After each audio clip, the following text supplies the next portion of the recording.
My wife, Laura, and I moved to Haidenfield late May of this year. Neither of us knew too much about the town before we moved in. Laura was a traveling nurse and decided it was finally time to settle down at an actual clinic and get more sustainable hours. Haidenfield just happened to be the closest town and had the most affordable houses near her clinic. As for me, I just create mock-ups of websites for different companies. All my work is done wherever my computer is. So, I really didn't mind moving wherever Laura felt happiest with. So, when Laura told me about Haidenfield, I was just as excited as she was.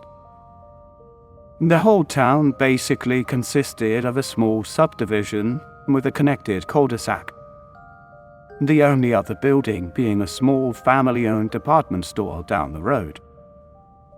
The average age of a resident in Haidenfield was well into their late 60s and 70s. It was quiet, old and secluded, surrounded by a beautifully dense woodland. It was perfect for just the two of us. Our house was a 2-story continental, nestled right into the center of the main cul-de-sac. It had a bit of age to its design, but it was well kept and maintained. Besides, it was a cheap buy too. The previous owner had passed away from natural causes a few months prior. Her name was Nancy. She made it until 73. The in-home death didn't bother Laura or I very much. Seeing death was part of Laura's occupation. And for me, I guess the thought of death never bothered me much. Our move-in date was a pretty standard affair.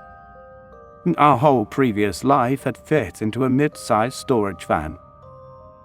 We started unpacking our belongings from the van sometime in the early afternoon that day. It wasn't until the late evening that we had all the boxes inside our new home. To see all of our lives' possessions laying on the floor, and not even filling up a single empty living room, left us feeling some sort of way. I'd like to say it was the feeling of hope and excitement for having a new start. But in reality, it was that sense of feeling you'd get when you realize that all your worldly possessions really meant nothing when properly laid out. Yet, instead of dealing with that foreboding sense of dread, it's easier to just collect more clutter to pretend your life has more substance than it actually does. That's what Laura and I agreed on anyway. Once the unpacking was finished up, we kicked back on our tiny little sofa. We were on a little island of boxes in an otherwise empty living room. We didn't have too much to say to each other that night. The long day of shepherding boxes from one place to another left us exhausted. It was right about that time, when we had finally closed our eyes together, that we heard a knock on the door. It took me a few seconds, but I forced myself up. I could feel my back crack just under my skin at every little movement. I knew I'd be sore for a while. I still pressed on to my front door. I unlocked our deadbolt and pulled open the thick wooden frame. "Hello, neighbor." A voice had filtered out towards me. It was an aged voice with the consistency of sandpaper. My eyes locked with the gaze of my visitor. It was just an elderly old man. His face was weathered with deep canyons of valleys of wrinkles. Deep shadows of the setting sun casted his face in black silhouettes that displayed the contours of his age. He wore an ebony black wide-brimmed hat with a dark overcoat that hung over his slender shoulders. He smiled with all the effort it took for a man who had already hit that venerable old age of carelessness. "Hey, sorry, we just moved in," I replied. "I don't think we've met yet. Is there anything I can do for you?" I asked the aged senior. He just shook his head in steady dismissal. No, nothing like that. I just wanted to give you a proper welcome to Haidenfield. My name's John Clark. I'm the block president here." He extended one of his lanky hands towards me. I took his hand in mine and shook it.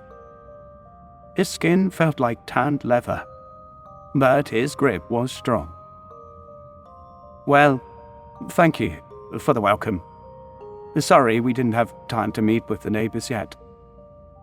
We had a pretty busy day." John tightened his lips and nodded in understanding. "Nonsense. We should be apologizing to you both. Had we been younger, we'd have helped you out with those boxes.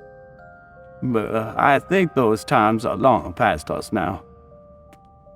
John gave a half-hearted chuckle. "Listen, we pride ourselves in this town for our hospitality. If you need anything at all, please, don't hesitate to ask. My wife Mary and I love having company, and we live in that blue house right next door." I gave a small, tired smile back to the old man. "Thanks, John. I'll pass that on to my wife." "Good. Tell you the truth, none of us even lock our doors at night.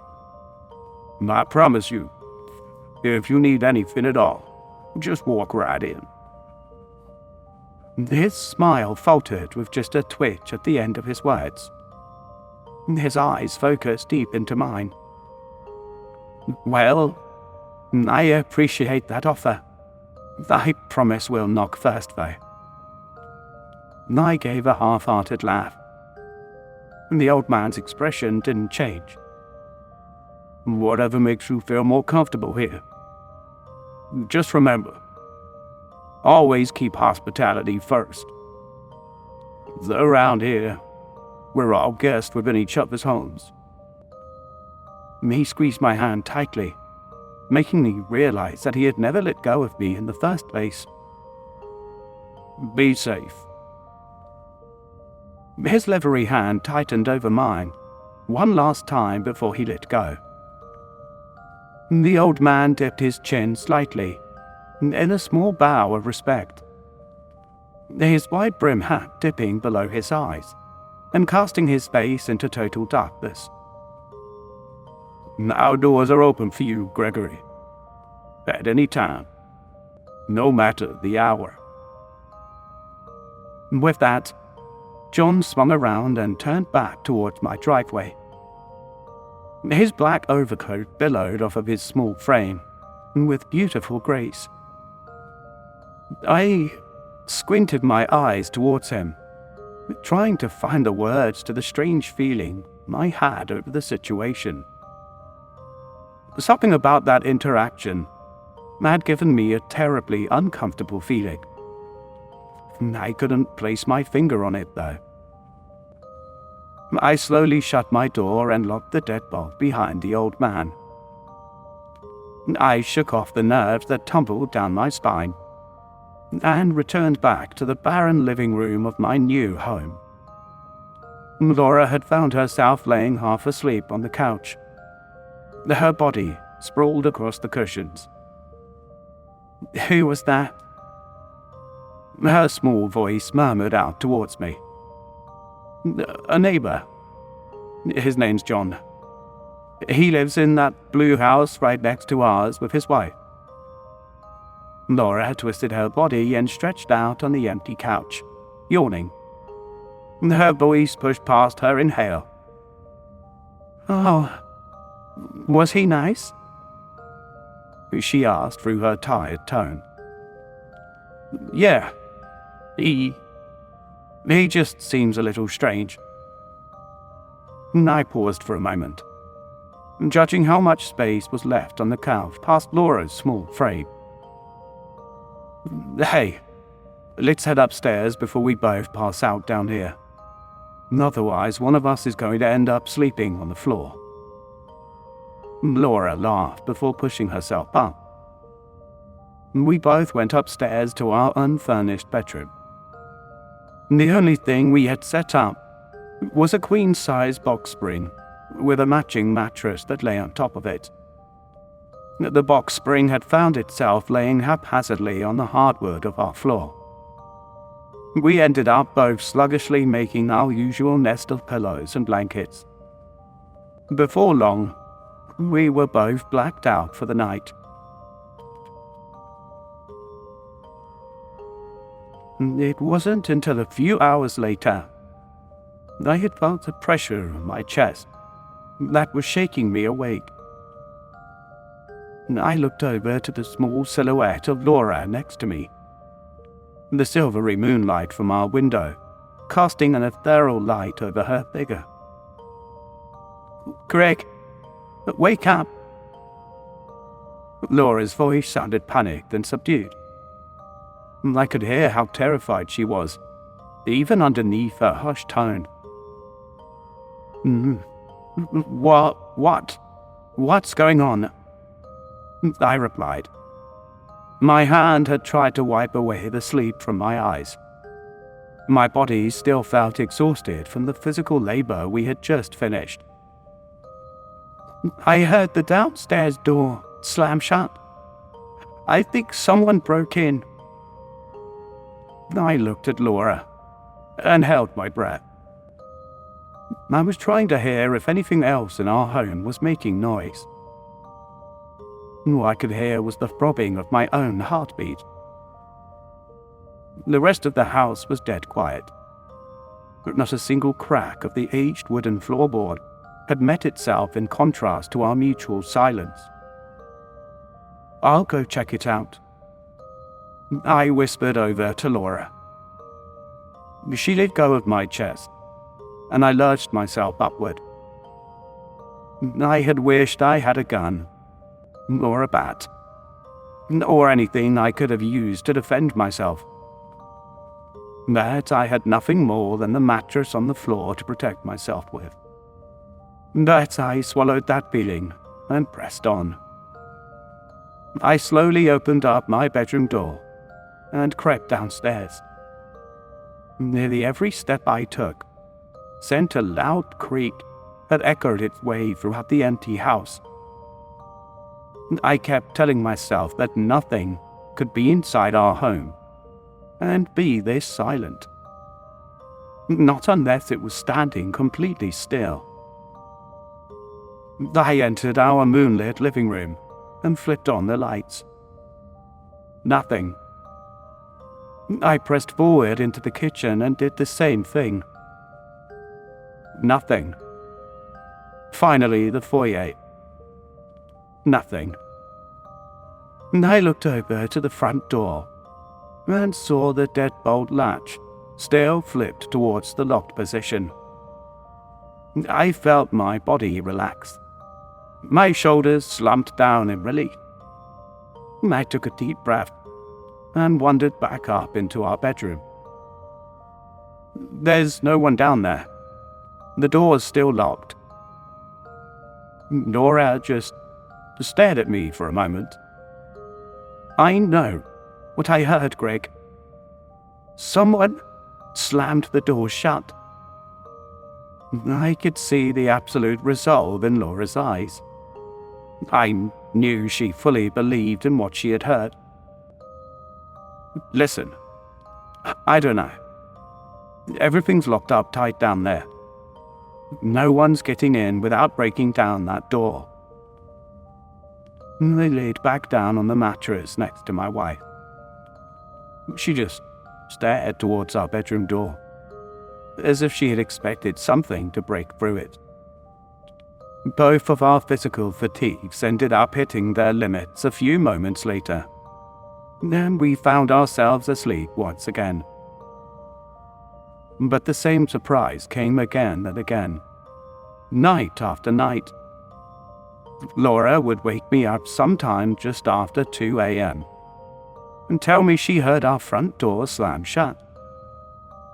I would head downstairs, see nothing, and check the lock to find everything in order. It wasn't until the evening of the 4th night, well after we had finished moving in, that I had made a disturbing discovery with our door. The lock didn't actually work.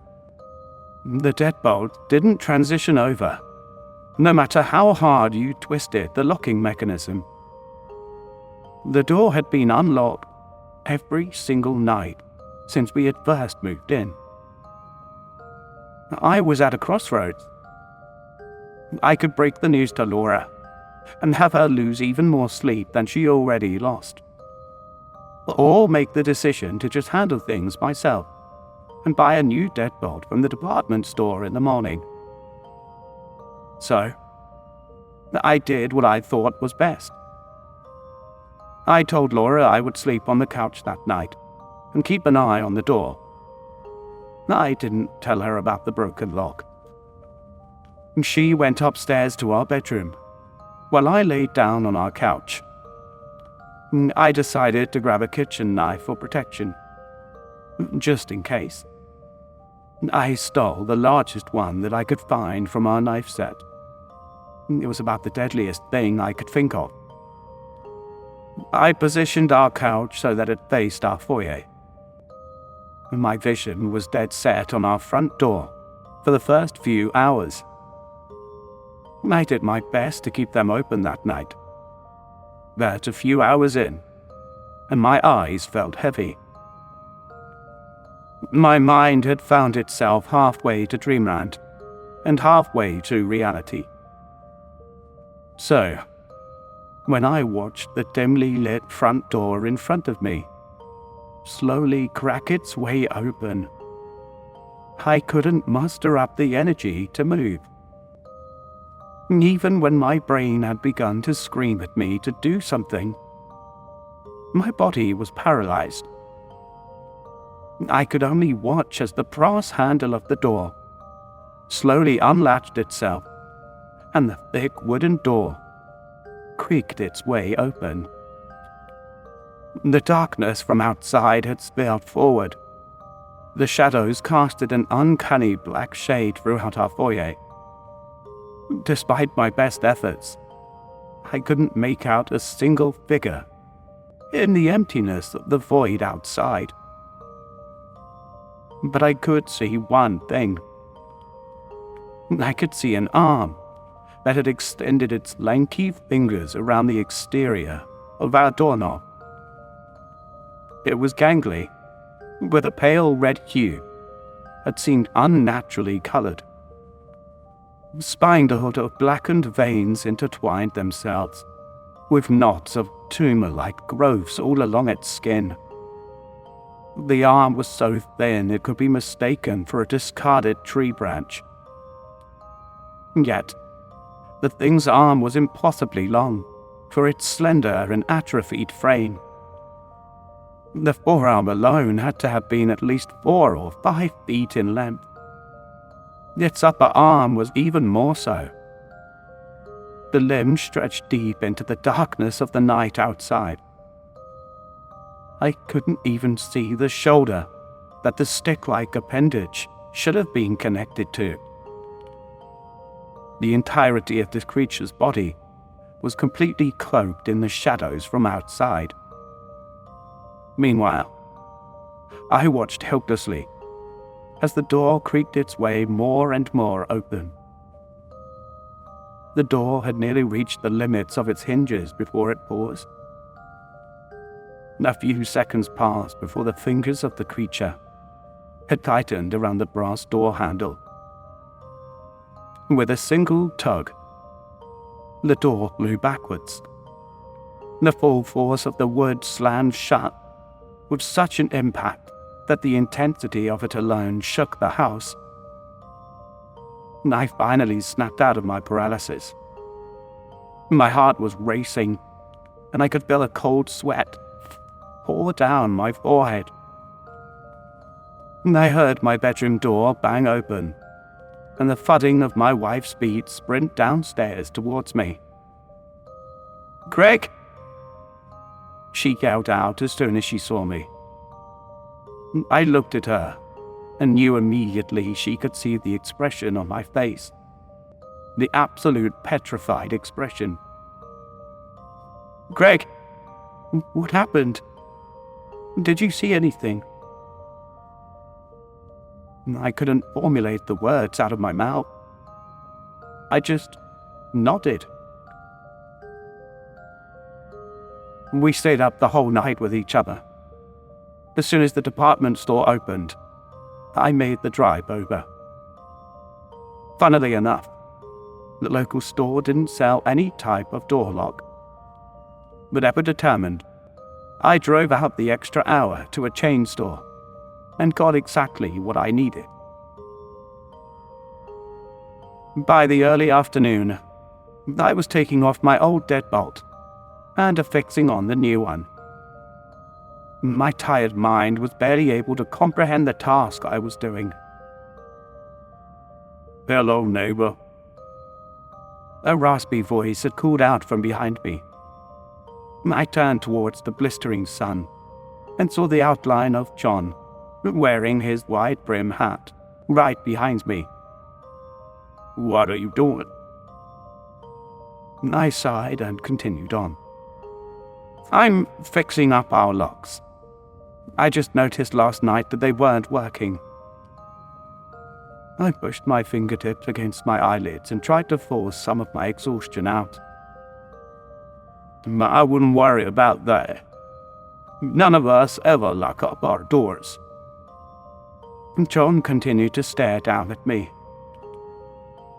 I couldn't make out his expression through the blinding light that lit his slender figure. "Yeah, well, I'd feel safer if I did," I muttered to myself. I grabbed the new lock and placed it into the now empty hole of the front door. "You won't be. The hospitality of an open-door policy is what keeps this neighborhood safe. Always has been. Ever since I was a kid. A lot of people had to get hurt to realize that." A silence enveloped us as I continued about my task. "Gregory, if you finish what you're doing, you're going to get yourself and your wife hurt. Now, I can't say much more than that, but you need to trust in your neighbors." I scoffed under my breath before I turned towards John. I created a visor for my eyes using my hands. The makeshift shade helped me see the sour expression on my neighbor's face. "Listen, John, I get it. You're a close community here. But we've been having issues with our front door opening since we got here. That's stopping tonight." John slowly shook his head in disappointment. "I can't compel someone to have good manners. Compelled hospitality is no hospitality on behalf of the compulsor. I'd be damned if I forced your hand here. But there are things out there that don't like locked doors. They've got to feel welcomed. Otherwise, our whole neighborhood falls apart." I felt my brow furrow as I looked closer at John's face. I felt a kinship of understanding between us. I felt like he knew more than he was letting on. "What's going on here?" I whispered up to the old man. "It's unbecoming to talk about someone behind their back." He paused. "Mary's making a pie for you tonight. I'll leave it on your doorstep. Don't eat it. It's for your guests tonight." John took a deep breath and muttered, I hope it will be enough. Under his breath. The old man swung his back towards me and began to walk back toward his house. I ignored him and fixed up the door. I made sure it locked up tight as soon as I was finished. Sure enough, just a few hours after Laura had returned home, we had a knock on our door. I opened the door and discovered a large, steaming, fresh apple pie. It had found its home resting upon our stoop. A small card lay near it. It read, "For the guests of Gregory and Laura Adams, from the neighborhood of Haidenfield. We apologize for making you feel unwelcome tonight. Please, accept our deepest apologies.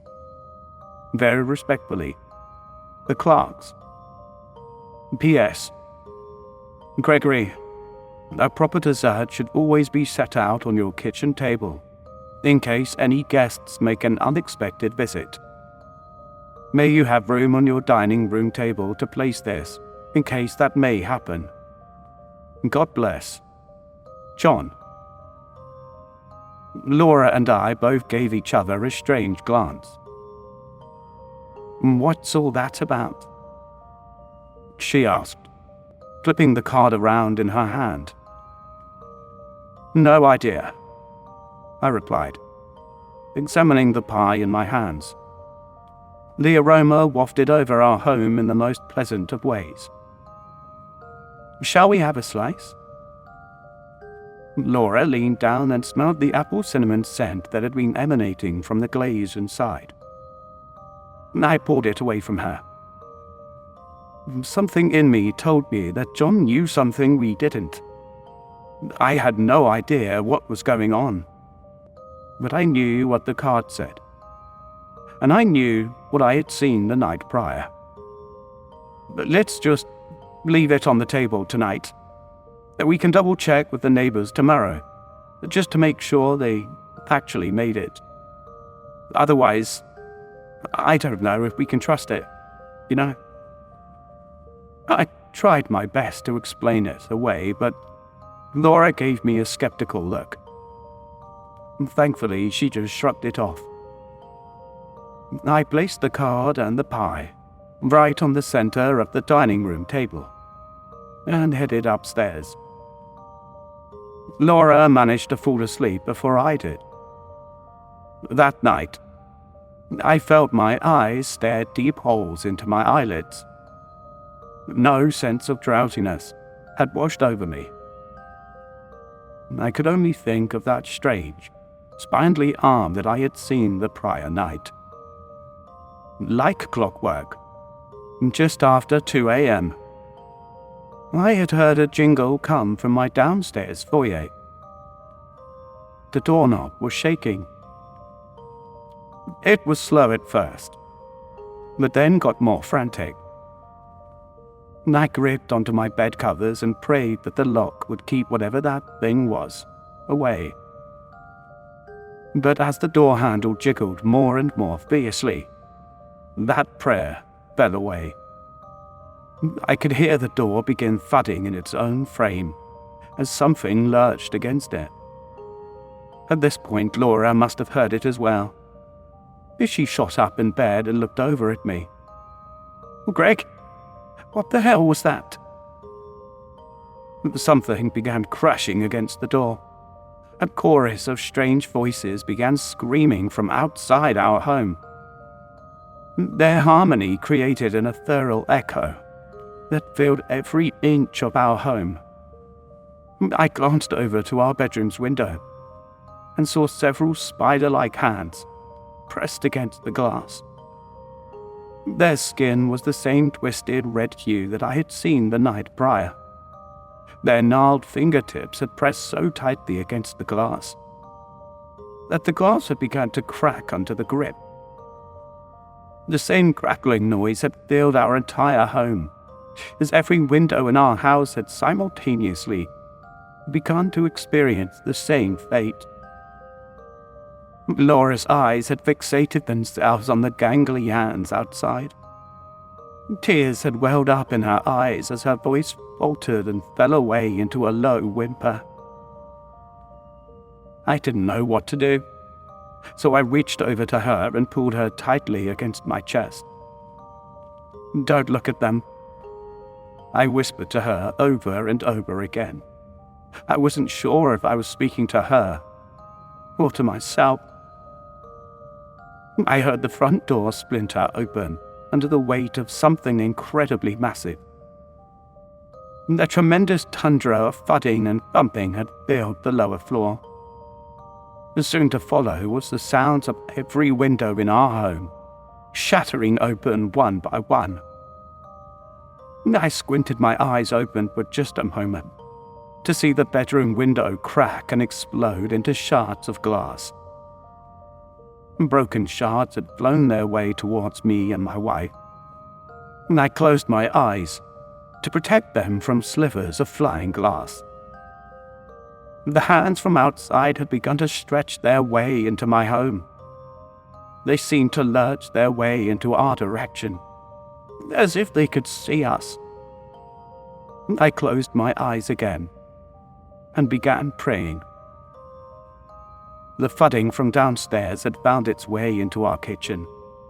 The sounds of cabinets clattered open and shut.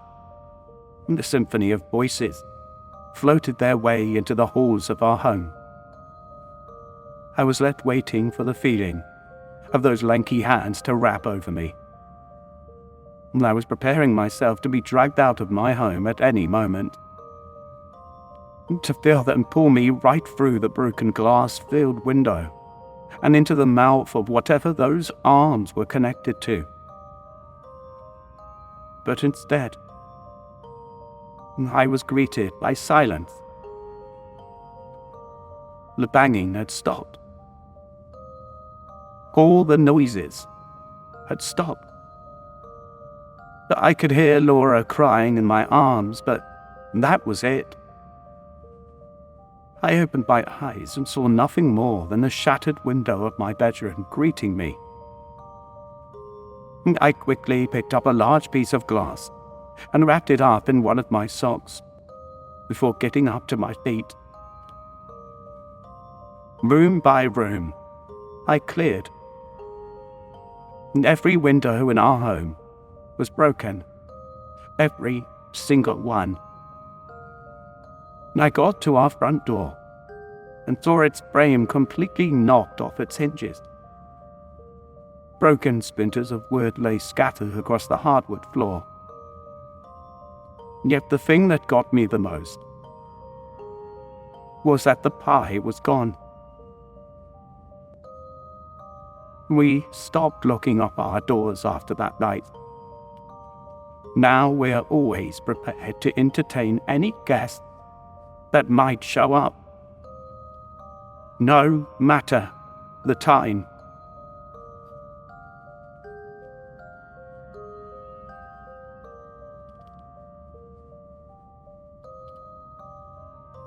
Hello, sinister listeners. If you've enjoyed this story, then you'll find all the author's information in the description below. For more content, be sure to like, comment, and subscribe to Succumb to the Sinister.